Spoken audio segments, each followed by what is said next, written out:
Next, we're looking at the Senufu, and we have this quite large community, and the village communities are the principal social units.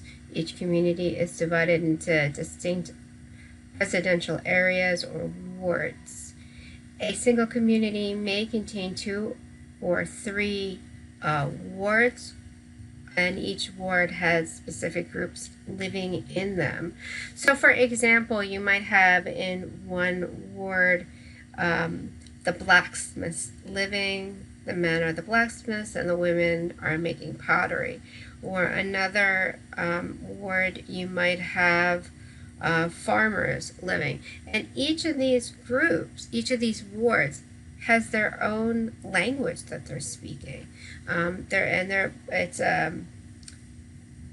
it's an interesting thing that each is speaking their own separate language, yet all are considered Senufu. So they're very multicultural, this group. So the multiculturalism of Senufu community is reflected in a variety of forms and styles of the art. Yet common institutions and common themes link artwork and their performance context throughout the Senufu area. In numbers at least, farmers are dominant in most villages. The great performances of the farming in Senufu life is signaled by carving called champion cultivator's staff.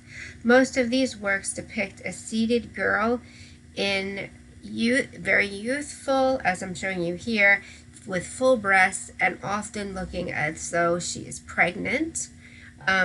So it's important. She's like the symbol of the farming, of rebirth, of the birth, of the planting. Another example here of sculpture I can show you are these, and these come from the Poro. Poro provides a principal framework through which men learn and practice their society, and all men belong. Men enter and pass through Poro in age groups. Okay, so and in the Poro there are 3 phrases that make up these age groups, and the first 2 the girls and the boys go through together, but the third one only the boys go through.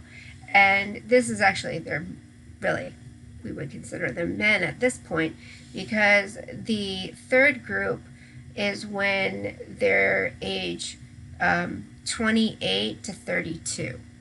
And it's when they pass through the third initiation that they are looked at as being ready for responsibility of leadership in the community. Among the art belonging to the Poro society are pairs of medium-sized or large carved figures like I am showing you here. Each pair portrays a male and a female couple, often called Poro. The spirit figures are brought out to reinforce the teachings of society at initiation, and they appear as well at funerals of Poro members and their wives. In some regions, paired images, which are also spirit figures, are carved and then carried during processions, known as rhythm pounders. Such figures are carried in processions by initiates, who swing them from side to side, striking the ground rhythmically. And that's what I'm showing you here. So you'll notice that we have 2 figures here. The larger of the 2 we can see is female because of the breasts. We can make that out quite clearly. And the smaller of the 2 is actually the male.